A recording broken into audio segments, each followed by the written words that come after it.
Putin अपनी परमाणु missile से दुनिया को डराना चाहते थे, लेकिन अपमान सिर्फ उनका ही हुआ, क्योंकि देखिए अब सिर्फ पुतिन ही डरे हुए हैं। संकट की शुरुआत हुई एक क्लासिक रूसी झूठ से। पुतिन चाहते थे कि सब माने उनकी नई ओरुस्टिक परमाणु मिसाइल को कोई नहीं रोक सकता। उन्होंने क्रेमलिन टीवी से संदेश भेजा कि यह मिसाइल हर पश्चिमी देश, जिसमें अमेरिका भी है, को तबाह कर सकती है। असल में यह प्रतिबंधों को रोकने की उनकी आखिरी कोशिश थी, लेकिन यह एक विनाशकारी गलती बन गई। रूसी सांसदों ने सार्वजनिक रूप से वेनेजुएला को मिसाइल बेचने की बात की, लेकिन बाद में पता चला कि यूक्रेन ने रूस के पूरे औरुष्निक भंडार का 1/3 हिस्सा नष्ट कर दिया है। इस विफलता का अर्थ है कि रूस के पास बेचने के लिए मिसाइलें नहीं हैं। पुतिन का परमाणु प्रतिरोध अब एक मजाक बन गया है और पूरी दुनिया उस पर हंस रही है। यह सब क्रेमलिन टीवी की इस क्लिप से शुरू हुआ था। जरा देखिए। कोई हथियार तभी मायने रखता है जब सभी हथियारों का अर्थ तभी होता है जब वे इस्तेमाल किए जाएं, जब दुश्मन उसे देखे और उसका असर महसूस करे। ये सब ठीक है, लेकिन ये काम नहीं करता। हम ओरेशनिक के साथ कोशिश की और उन्हें समझ नहीं आया। क्योंकि हमने सिर्फ यूक्रेनी क्षेत्र पर हमला किया था, उन्हें परवाह नहीं है। अगर उदाहरण के लिए ओरेशनिक ने ब्रिटेन पर हमला किया। जैसा उन्होंने कहा, वे फैक्ट्रियां जो यूक्रेनी ड्रोन बनाती हैं या स्कैंडिनेविया में यूक्रेनी प्लांट हैं। अगर हम बस सीधा ऐलान कर दें कि हमें फर्क नहीं पड़ता कि वह किस क्षेत्र में स्थित है, चूंकि इसे यूक्रेनी सैन्य उत्पादन घोषित किया गया है, इसलिए यह हमारे लिए एक वैध लक्ष्य है। शुरू में मत कहो, यही शुरुआत है। शुरू में वोलोडिया, शुरुआत में हमारे मंत्री को ही बाहर ये कहना चाहिए, न कि सोलोवियव। वे सभी डर रहे हैं कि वे डरे हैं, डरने दो। अभी शब्दों का कोई असर नहीं। अब किसी को शब्दों पर भरोसा नहीं, हमें हमला करना होगा। जोरदार हमला करो, मत विश्वास मत करो, विश्वास मत करो, विश्वास मत करो।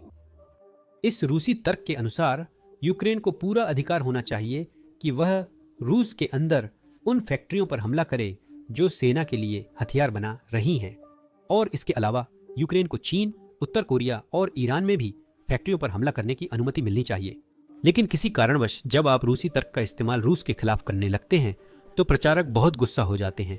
गुस्से की बात करते हुए रूसी राजनेता जो अमेरिका के यूक्रेन को टोमहॉक मिसाइलें देने पर नाराज थे, अब वही बात खुद ही सुझा रहे हैं। इस रिपोर्ट को देखें। अलेक्सी जोरालिएव, वह रूसी संसद की रक्षा समिति के उप प्रमुख हैं और उन्होंने इसी पर बात की है। शायद रूस को वेनेजुएला को ओरेशनिक मिसाइल देनी चाहिए, क्योंकि वह पहले ही वहां हथियार बेच रहा है। शायद उन्हें 1-2 मिसाइल भी दे देनी चाहिए, मेरा अंदाजा है। पुतिन संसद के साथ पारदर्शिता को गंभीरता से नहीं लेते, क्योंकि जब अलेक्सी ये बयान दे रहे थे, उन्हें नहीं पता था कि रूस के पास अतिरिक्त मिसाइलें नहीं हैं। यह जानकारी किसी और से नहीं, बल्कि यूक्रेनी सुरक्षा बलों से आई है, जिन्हें जाहिर तौर पर रूसी ओरेशनिक भंडार के एक हिस्से तक पहुंच मिली थी। अब आप लोग अंदाजा लगा सकते हैं कि उन्होंने उसके साथ क्या किया होगा। सुनिए। ये एक ओरेशनिक है जिनके पास 3 हमले थे। असल में ऐसा नहीं है, वासिली एलेक्जेविच। वैसे हमारे पास करने के लिए कुछ भी नहीं है। हमने इसे पहले नहीं बताया, बस संक्षेप में 3 में से। ओरेशनिक्स को उनकी ही जमीन पर सफलतापूर्वक नष्ट कर दिया गया था, कापुस्तिन यार में GUR, SBU और SJDAR की ताकतों द्वारा। हम विवरण नहीं देंगे, लेकिन यह एक बहुत ही सफल मिशन था और हमने कंसिडरेबल के बारे में एक शब्द भी नहीं कहा। अब हम इसके बारे में बात कर सकते हैं। ये हमारा मिशन था और उस समय हमने इसके बारे में कुछ नहीं कहा, क्योंकि काफी समय बीत चुका था। तो उन्होंने पहले ही एक इस्तेमाल कर लिया है। याद है? हाँ, इलिया इवानोविच। अभी 2 और मौके बाकी हैं। मैं नोट कर लूंगा। 1 है, लेकिन हमें लगता है कि इस साल 3 तक बनाए गए थे और हर साल के लिए योजना है, कुल मिलाकर 6 तक। बस यही हमारे साथियों के लिए महत्वपूर्ण है। हमारे साथियों के लिए बहुत कुछ। यह थे यूक्रेनी SBU प्रमुख वासिल मोल्युक, और बाद में उन्होंने यह स्पष्ट किया कि यह मिसाइल कपुस्तिन यार मिसाइल रेंज में नष्ट कर दी गई थी, जो रूस के अस्त्राखान ओब्लास्ट में है। यह मास्को के रणनीतिक हथियार परीक्षण का प्रमुख स्थल है।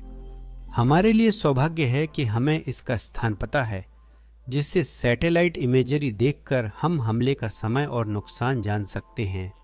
तो चलिए साथ में करें। यह जुलाई 2024 की इस जगह की सैटेलाइट इमेजरी है, जो लगभग या कहें तो 1 साल से भी ज्यादा पुरानी है। इस पहले और बाद की तस्वीर से दिखता है कि जमीन पर तो कुछ बदल रहा है, पर हमें सही सही पता नहीं क्या हो रहा है। मैं सैटेलाइट एक्सपर्ट नहीं हूं, अगर आप हैं तो कमेंट करें। लेकिन हम सबके लिए जो सैटेलाइट एक्सपर्ट नहीं हैं, हमारे पास ऑपरेशन की फुटेज है। चलिए उसे देखते हैं। हाँ, उसने उस समय तेज मोड़ लिया था।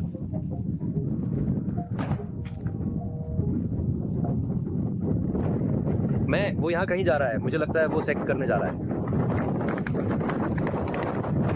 नहीं रुको, एक मिनट रुको, देखो।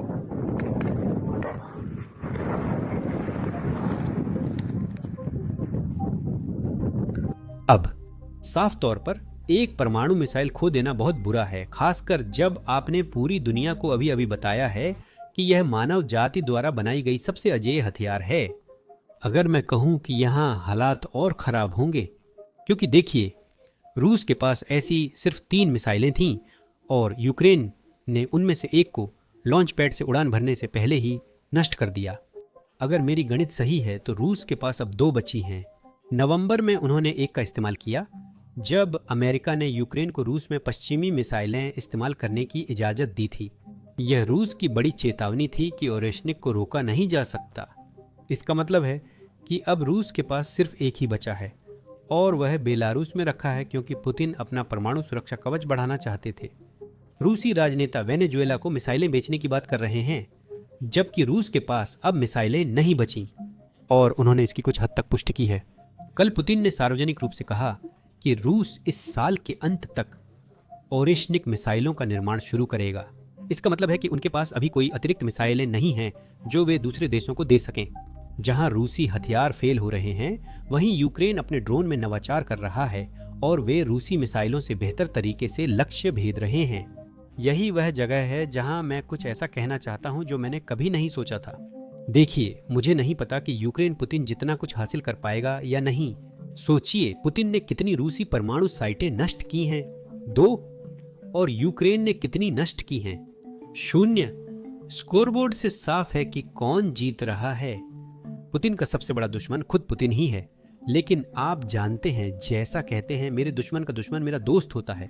जिम मेरा दुश्मन है, लेकिन वो खुद का भी दुश्मन है। मेरे दुश्मन का दुश्मन मेरा दोस्त है। तो जिम असल में मेरा दोस्त है, लेकिन क्योंकि वह खुद का सबसे बड़ा दुश्मन है, मेरे दोस्त का दुश्मन मेरा दुश्मन है, तो असल में जिम मेरा दुश्मन है। ठीक है, चलिए वापस यूक्रेन की बात करते हैं। उन्होंने अभी अभी अपने नए ड्रोन का इस्तेमाल करके एक रूसी ईंधन टैंकर और एक रूसी गोदाम पर हमला किया है। यह medium range kamikaze drone FPV-2 है और जैसा कि आप समझ सकते हैं, इसका एक संस्करण FPV-1 भी है। FPV-1 लगभग 1400 किलोमीटर या करीब 900 मील तक उड़ सकता था, लेकिन यह बहुत हल्का भार ले जा सकता था, तो धमाका बहुत बड़ा नहीं था। FPV-2 इस समस्या को हल करता है। यह केवल 200 किलोमीटर यानी लगभग 90 मील तक उड़ सकता है, लेकिन यह 100 किलोग्राम से अधिक यानी 230 पाउंड का वारहेड ले जा सकता है। इसका मतलब है इसमें जबरदस्त धमाका होता है। बस इस क्लिप को देखिए।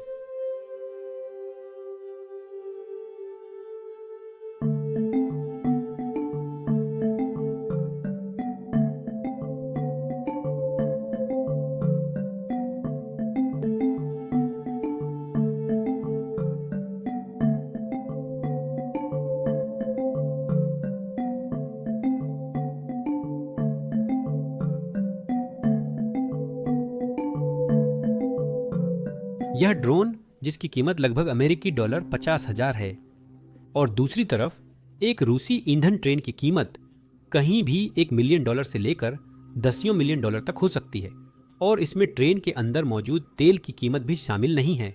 साथ ही मुझे लगता है वेयर हाउस में भी जरूरी सामान था। तो जब आर्थिक लड़ाई की बात आती है तो यूक्रेनी ड्रोन निश्चित रूप से इसमें जीत रहे हैं। फिर भी पुतिन की मिसाइलों के मुकाबले कहीं नहीं है, जो पुतिन की परमाणु साइट्स को उड़ा रही हैं, लेकिन फिर भी यूक्रेन के लिए यह बहुत बड़ी जीत है। अब यूक्रेन का अगला हमला शायद उस जीत के करीब आता है जो पुतिन ने एक रूसी परमाणु साइट पर हासिल की थी। यूक्रेन ने पिछले 2 महीनों में तीसरी बार सारातोव रिफाइनरी पर हमला किया है। उन्होंने सितंबर, अक्टूबर और 2 नवंबर को हमला किया।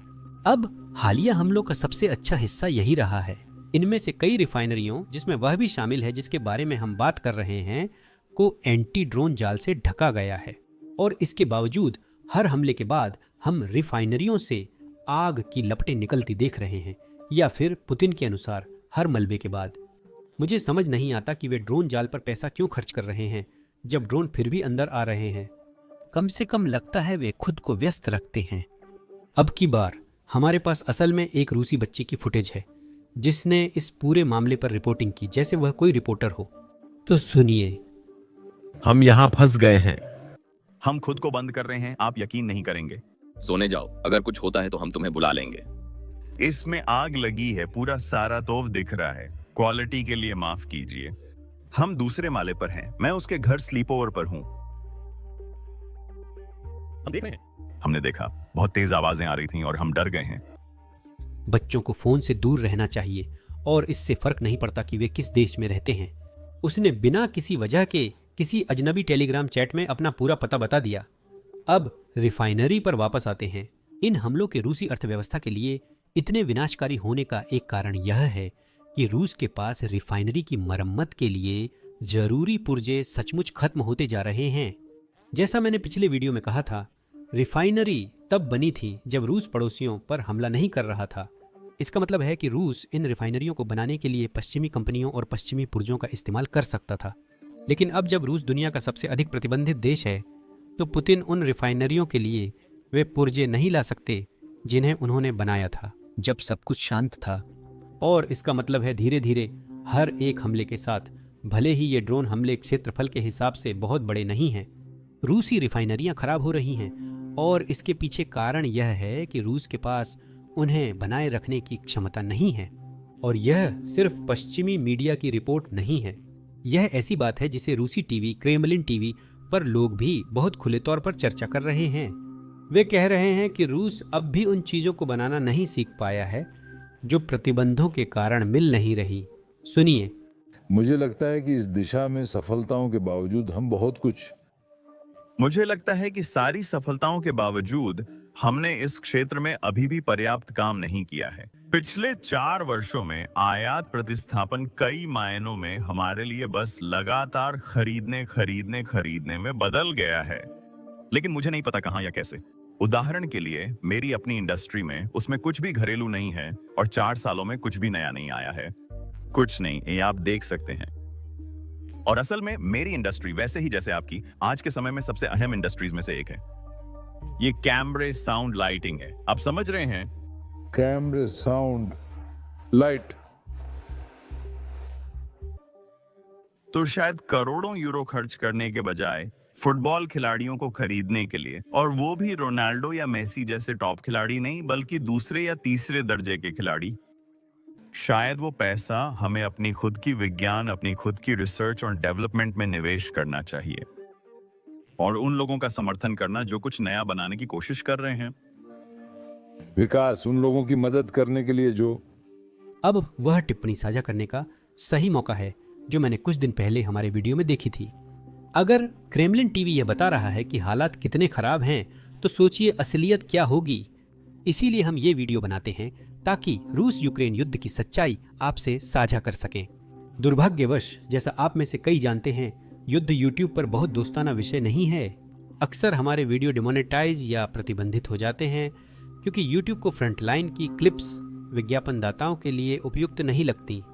यह यूट्यूब की वेबसाइट है, इसलिए वे तय कर सकते हैं कि हमें क्या पोस्ट करना चाहिए।